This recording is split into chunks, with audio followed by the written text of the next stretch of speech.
Hey guys, welcome back. We're in my office today. We're in the conference room. That's my work area. And basically I have here my AK pistol. Okay, this is the Zavesta M92. Did I get that right? Yeah, M92 PAP. I bought this a couple of years ago. I think it was like 3 or 4 years ago. And the reason I got it is because, it's an AK pistol. I know Democrats really don't want me to have one. So I said, you know what, I got to get one. Okay. So I've been shooting this for a couple of years, and it's a lot of fun to shoot. I think I paid something like $600 when I got it.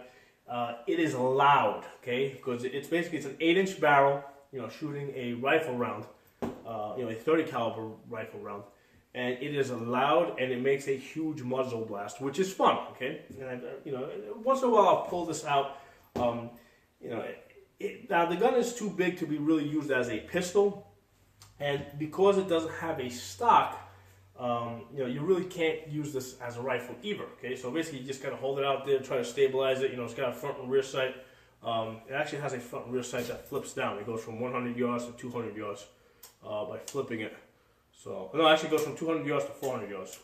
So, wow. So, but I don't know how you're gonna ever stabilize this without, being able to rest this gun. I wanted to upgrade this gun so it would be more usable, okay?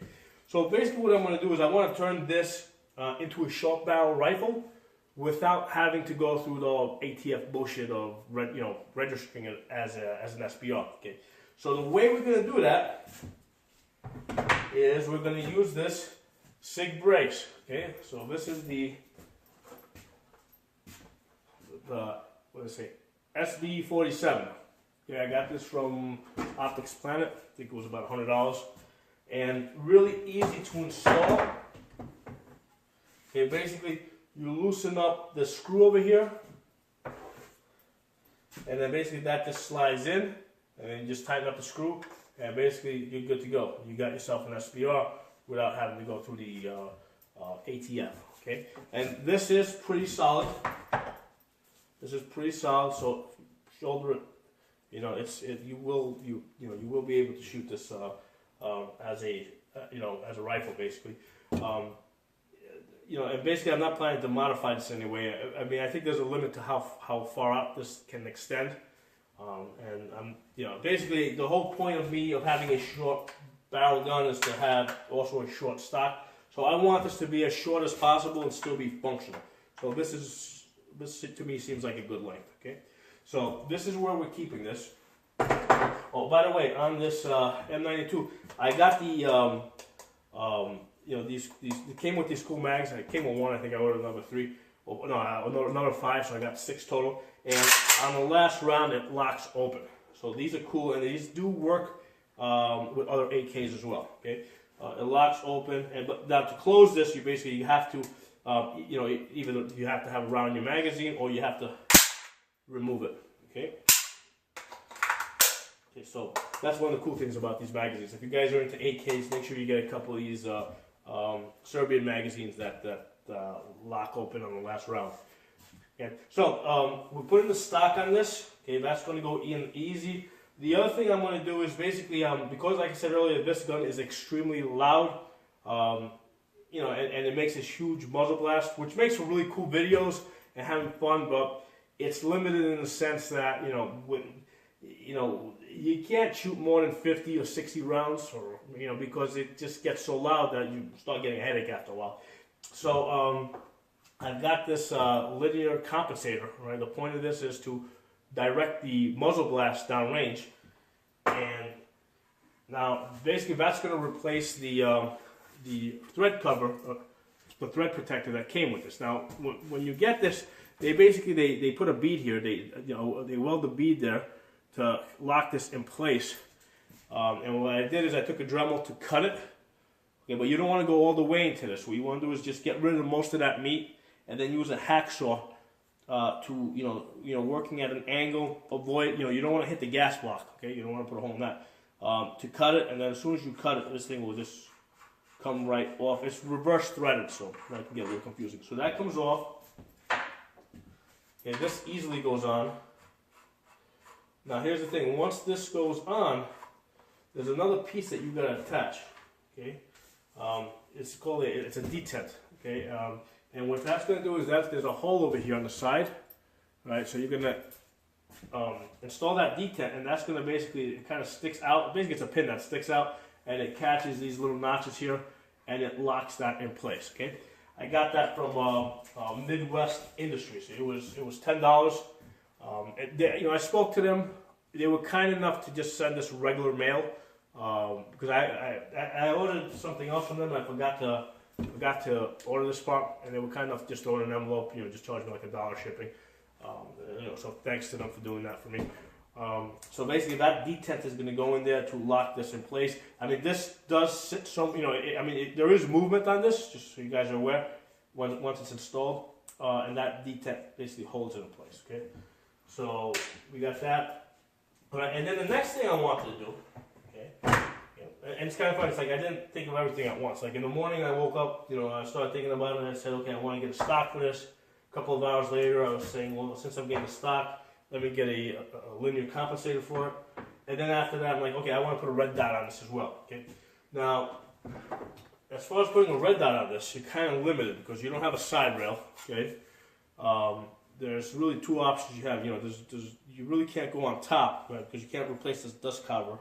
I've seen one kit where you basically take a rail.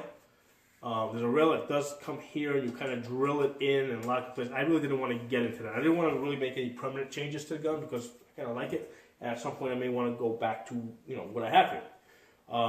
So the only permanent change I'm making to this gun is that welding pin that it broke, that welding bead that it broke. Okay. So what I did is I got this rail system. Okay.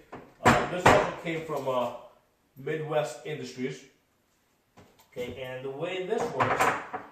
The wood comes off, okay, this goes on the bottom, and this goes on the top, and the red dot's basically going to sit on here, okay. Now, Midwest does sell two types of this. One takes a Picatinny rail. Now, the problem with the Picatinny rail is that it sits high so that you can't get a co-witness between your rear sight and your front sight. If you get the one, this one is basically set up for an aim point. This one sits a little bit lower so that you can get that co-witness. Now, I didn't want to, I really didn't want to put a $500 red dot on this gun. So what you are able to do is I got this one here from Primary Arms. Okay, this is the cheapo, the $80 one.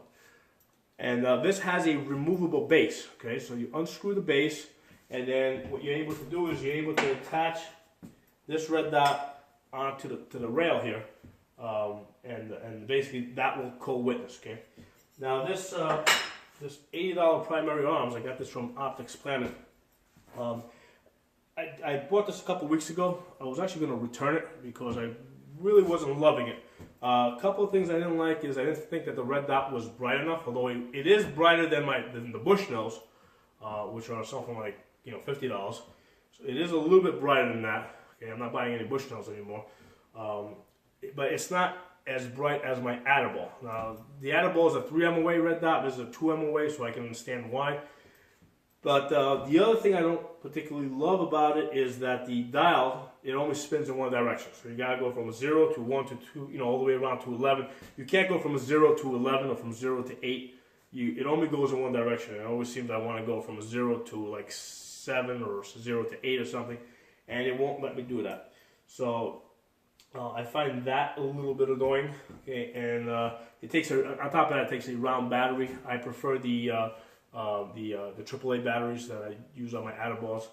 So that's like a third thing I really wasn't loving about it. So I was planning to send this one back. I had mounted it on my PSA for a couple of days. I just bought a Palmetto AR.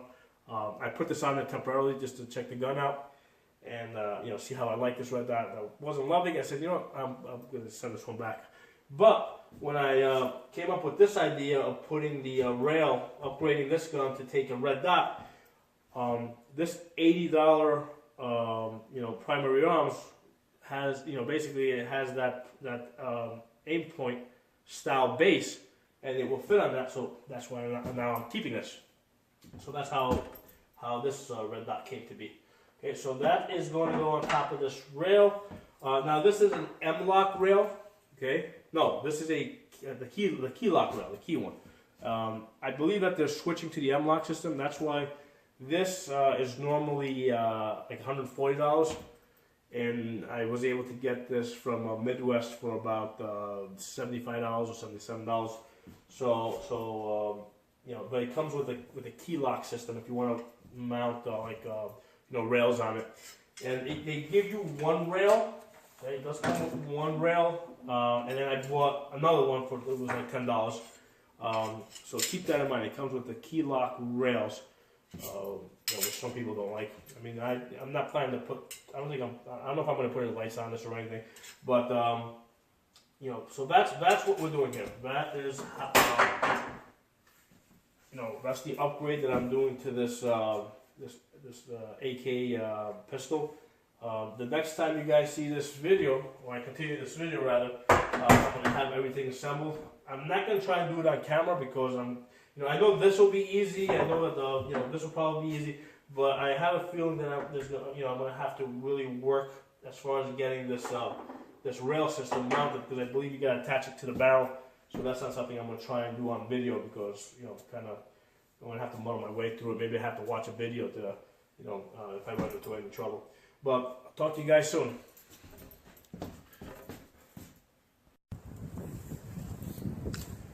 Hey guys, I just wanted to show you real quick the final product, the M92 that I upgraded. I put on the SB brace. Looks really thin. Basically, this is functionally a stock. I don't even think I can fit my wrist through that hole in the back. And it's got the Midwest rail on it. It's got the CNC booster on it. It's got primary arms red dot. So really cool gun. This is the Vesta M92. Look for the other video where I'm going to be talking about the details of the accuracy, the energy generation I got in this gun. I'll talk to you guys soon.